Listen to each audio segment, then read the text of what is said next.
सलाम पाकिस्तान के साथ नाजरीन, मैं हूं आपका होस्ट अब्दुल कदीर। नाजरीन, सानिया मरी एक बहुत ही अफसोसनाक वाक़या, हुकूमत की नाअहली या फिर लोगों का एक जमे गफ़ीर जो वहाँ पर पहुँचा, एक बहुत ज़बरदस्त किस्म की स्नोफॉल जिसके बाद ये सानिया पेश आया। 23 कीमती जानों का नुकसान हुआ। इसी हवाले से आज हमारे साथ मौजूद है मरी से आने वाले एक सयाह अवैस इकबाल साहब, डॉक्टर अवैस इकबाल। इनसे बात करते हैं, इनसे पूछते हैं कि इनका सफ़र कैसा रहा, क्या प्लान बना, किस तरह वहाँ से बच के निकले। इनसे बात करते हैं, इनसे पूछते हैं। अवैस, अस्सलाम वालेकुम। वालेकुम अस्सलाम। अच्छा अवैस, क्या आपने क्या प्लान बनाया था कि आपने वहाँ पर जाना है मरी, और मरी किस रास्ते से गए, क्योंकि रास्ते तो बंद थे? मरी के रास्ते बंद थे, इसलिए हम वाया एबटाबाद गए थे। मतलब कि इस्लामाबाद से अगर सीधा आप जाते हैं डायरेक्ट तो तकरीबन आधे घंटे का रास्ता था। तो एबटाबाद से कोई 3 घंटे का डिटूर लेके हम गए थे। अच्छा, तो वो एबटाबाद वाला रास्ता इन्होंने बंद नहीं किया था? नहीं, एबटाबाद वाला रास्ता क्लियर था। अच्छा, ये बताएं कि जब आप वहाँ पर पहुँचे, एबटाबाद से इन हुए मरी की तरफ, नथिया गली की तरफ, तो क्या माहौल था, क्या था? शुरू में तो क्लियर था रास्ता, लेकिन जैसे हम तकरीबन कोई विद इन 8 किलोमीटर्स ऊपर रह गया था नथिया, तो वो 8 किलोमीटर जो थे वो तकरीबन हमने कोई 10 घंटे में क्लियर किए। वहाँ पे स्नो स्टॉर्म भी था, वहाँ पे गाड़ियों की ब्लॉकेज भी थी, और वहाँ पे सारे मामला बहुत ख़राब थे। क्या कितनी गाड़ियाँ ब्लॉक थी वहाँ पर? देखिए, गाड़ियाँ वहाँ पे काफ़ी ज़्यादा ब्लॉक थी। वो इस वजह से कि एक गाड़ी अगर एकदम स्नो पे ब्रेक लगा देती है तो पीछे आने वाली हर गाड़ी की ब्रेक नहीं लगती। तो वो एक लाइन की तरह ही सारे दीवार के साथ लग रहा है, कोई इधर ब्लॉक है, कोई इधर ब्लॉक है। तो वो अगर आप तैयारी के साथ गए भी हुए हैं तो आप वो जगह क्लियर नहीं कर सकते, क्योंकि वो रोड ब्लॉक की वजह से बहुत मामला वहाँ पे ख़राब थे। स्नोफॉल पे जाने से पहले लोग तैयारी करते हैं कि यार हम चेन साथ रखेंगे, अपना खाने पीने का सामान साथ रखेंगे। कोई ऐसे इंतजाम आपने किए हुए थे? हाँ जी, हमने तो किए हुए थे, लेकिन अब जो हमारे आगे जो ट्रैफिक ब्लॉक है उन्होंने नहीं किए हुए, तो वो हमारे लिए भी मसला ही था वहाँ पर। क्योंकि बाकी मुकामात पे मालम जबा वगैरह भी लोग जाते हैं, लेकिन वो फुल तैयारी के साथ जाते हैं। मरी तो लोग ऐसे मुंह उठा के जाते हैं जिस तरह हम अपने नानी के घर जाते हैं मुंह उठा के। कोई छोटी गाड़ी है, बड़ी गाड़ी कुछ नहीं देखेंगे, इवन लोग बाइक्स पे आ जाते हैं वहाँ पे। कितने लोग थे आप लोग? हम 4 लोग थे। तो कैसे फंस गए, गाड़ियों में ही बैठे रह गए या कोई होटल में थे आप लोग? नहीं, हम गाड़ी में ही फंसे हुए थे। तो वहाँ पर जो आपको सांस का मसला हुआ ऐसा? सांस का मसला ऑब्वियसली हिल स्टेशन पे वैसे ही होता है, लेकिन ऐसे मुकाम ऐसी जब सिचुएशन बनती है तो वो एक डर खौफ से बंदे का वैसे ही वो, एक तो ऑक्सीजन लेवल कम था वहाँ पे, ऊंचाई थी, और दूसरा वहाँ पे आप शीशे भी नहीं खोल सकते कि स्नो स्टॉर्म इस तरह था जिस तरह लाइक रेन होती है, बारिश होती है, उस स्पीड के साथ बर्फ़ आ रही थी। कितनी देर आप इस तूफान में फंसे रहे? हम तकरीबन 8 से 10 घंटे इधर फंसे रहे थे। तो आप लोग जब गए थे आपने फोरकास्ट नहीं देखा था? देखो, फोरकास्ट हमने देखा था, पर हमें स्नो फॉल एक्सपेक्ट थी, स्नो स्टॉर्म एक्सपेक्ट नहीं था। तो कितनी देर आप लोग गाड़ी में बैठे रह गए, फंसे रह गए? कितनी देर आप लोगों को इसी में ही स्ट्रक रह गए ट्रैफिक में? वही आपको बता रहा हूँ, 8 से 10 घंटे हम तकरीबन ये सारी सिचुएशन देखते रहे हैं और इसे एस्केप करने की कोशिश करते रहे हैं वहाँ पे। तो कैसे निकले वहाँ से? वहाँ पे फिर 3 मुकामी लोग आए थे, उनके पास चेन्स वगैरह थी, लेकिन वो मामला हमने पहले किए हुए थे।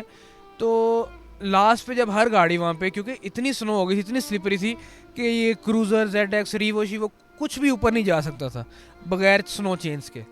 तो वहाँ पे एक मुकामी गाड़ी वाले हमारे साथ आए थे, तो उन्होंने हमसे ये अर्ज़ की थी कि आप हमारी गाड़ी के पीछे लगाएं। उनके चारों टायर्स के ऊपर चेन्स थी 3-3, और वो कोई अल्लाह की तरफ से कोई फरिश्ता ही आया था उस टाइम पे हमारे पास, और रात 12-1 बजे का टाइम था। तो उन्होंने आगे आगे रास्ता क्लियर करना शुरू किया, और आगे बुल बार्स वगैरह लगे हुए थे जो कि स्नो को साइड पे धकेल रहे थे, चेन्स थी जो कि रास्ता बनाई जा रही थी जाते हुए, एक ट्रैक बन जाता है टायर्स का। तो गवर्नमेंट की तरफ से कोई ऐसा इंतजाम नहीं था कि यार स्नो साइड पे की जाए तो ट्रैफिक को रवाना किया जाए? नहीं, असल में ये स्टॉर्म से पहले कोई 24 घंटे तो बारिश ही रही है थ्रू आउट। हमारे रास्ते से लाहौर से नथिया तक बारिश 1 सेकंड भी नहीं रुकी। तो वो आप पुलिस या हुकूमत की बात करें तो हमें तो कोई एक एहलकार भी नहीं नज़र आया पूरे रास्ते में, क्योंकि जब ऐसा मामला होता है तो हर कोई थोड़ा सा एस्केप करता है। कुछ वेदर कंडीशन इस तरह की हो गई थी। तो जो मकामी लोग हैं उन लोगों ने बताया कि ये इस तरह का पहले कभी कोई आया कि तूफान जैसे स्नो का तूफान आया? मुकामी लोगों का भी ये कहना था कि हम भी कोई 30 साल बाद इतनी बर्फ़ यहाँ पे देख रहे हैं। वो भी शौक थे, वो भी इस चीज़ के लिए प्रिपेयर नहीं थे। तो आप लोगों ने फिर उसके वहाँ से निकले कैसे? वो मुकामी गाड़ी जब हमारे आगे लगी है तो उन्होंने फिर रास्ता बनाना शुरू किया है। जो काफ़ी दरख्त जो थे वो स्नो की वजह से नीचे थे, हमें तो नहीं पता था इसका क्या करना है। उनके पास फिर वो बेलचे वगैरह थे, उन्होंने उतर के उनको मारा दरख्तों को, और जब स्नो नीचे गिरी तो दरख्त ऊपर होते गए हैं।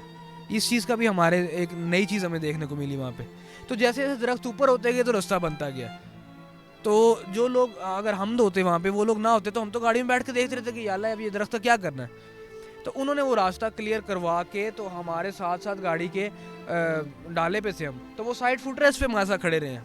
शीशे हमने खोल लिए, वो अंदर हाथ डाल के, तो वो गाड़ी पे पुट ऑन प्रेशर आ, और साथ में वो रास्ता क्लियर करवाते गए।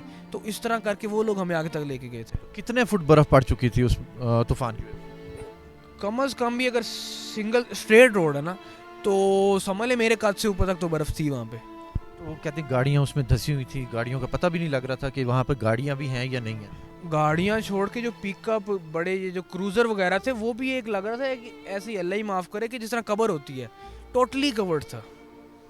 तो आप लोगों ने फिर उसके वहाँ से जब उन्होंने क्लियर किया तो आगे कहाँ तक आपको क्लियर रास्ता मिला?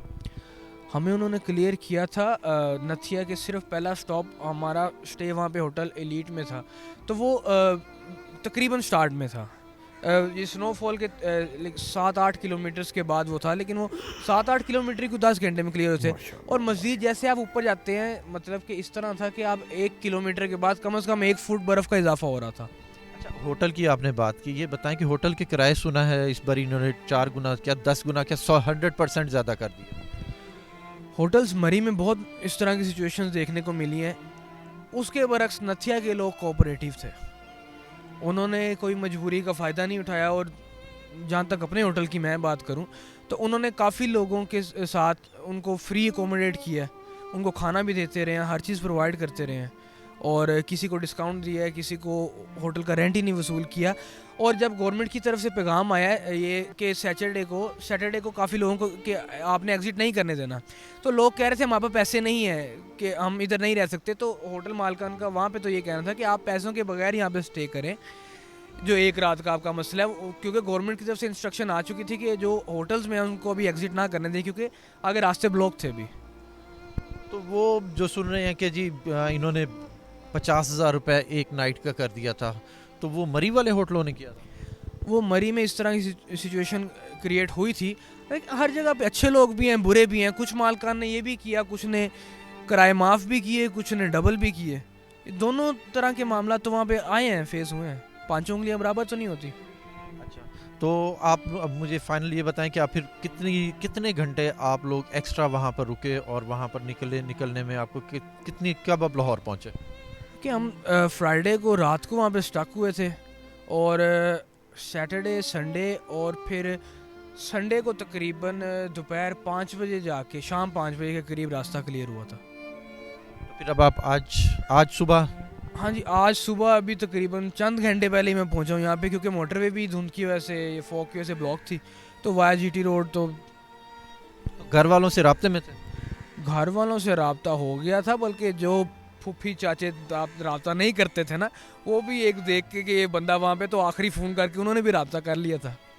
बखैर वाफियत आप लाहौर पहुँच गए। नाजरीन, मरी के इतने बुरे हालात हैं, आप लोग मरी जाने का अभी सोचें भी ना, क्योंकि जितनी बर्फ़ पड़ी हुई है, हुकूमत अपनी तरफ से काम कर रही है, पाक आर्मी अपनी तरफ से काम कर रही है। पाक आर्मी ने बहुत सारे रास्ते क्लियर किए हैं, काफ़ी सयाह जो फंसे हुए थे उनको बाहर निकाला।